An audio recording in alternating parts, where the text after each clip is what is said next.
ଅଛି 12 ମାସରେ 13 ପର୍ବ। ସବୁ ପର୍ବଠାରୁ ନିଆରା କିନ୍ତୁ ରଜ ପର୍ବ।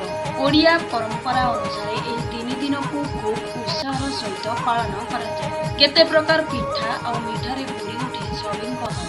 ଏସବୁ ମଧ୍ୟରେ ରଜପାନର ମଜା କିନ୍ତୁ ନିଆରା। ରଜରେ ଖୁସିରେ ପାନଟା ଭଲ ଲାଗିଲା।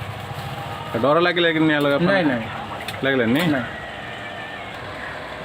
ये जो पानर माने स्पेशल कौन कौन पाई एमती ये पान प्रसिद्ध है ଆମର ପିରାହାଟର ଆର୍କେ ଗିଫ୍ଟ ସେଣ୍ଟର ଏଠି ଆମେ ପ୍ରତ୍ୟେକ ବର୍ଷ ରଜପାନ କରୁ।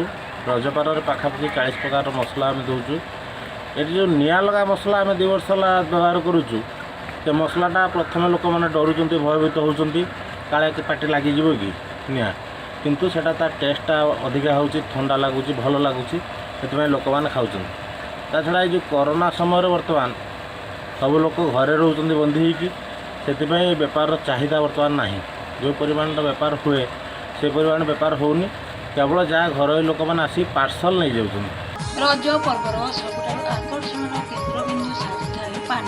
ଗ୍ରାହକମାନଙ୍କୁ ଆକର୍ଷିତ କରିବା ପାଇଁ ଦୋକାନୀମାନେ ବିଭିନ୍ନ ପ୍ରକାରର ରଙ୍ଗ ବେରଙ୍ଗର ବାସ ମସଲା ପକାଇଥାନ୍ତି। ଆଧୁନିକତାର ପ୍ରଳୟ ମଧ୍ୟରେ ପାନର ରୂପରଙ୍ଗ ବଦଳୁଥିବା ଦେଖିବାକୁ ମିଳିଛି।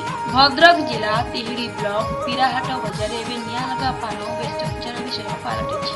ଏହି ନିଆରା ପାନର ପ୍ରସ୍ତୁତି ଏବଂ ସ୍ୱାଦ ଚାଖିବାକୁ ଗ୍ରାହକମାନଙ୍କର ନାହିଁ ନଥିବା ଭିଡ଼ ଦେଖିବାକୁ ମିଳିଛି।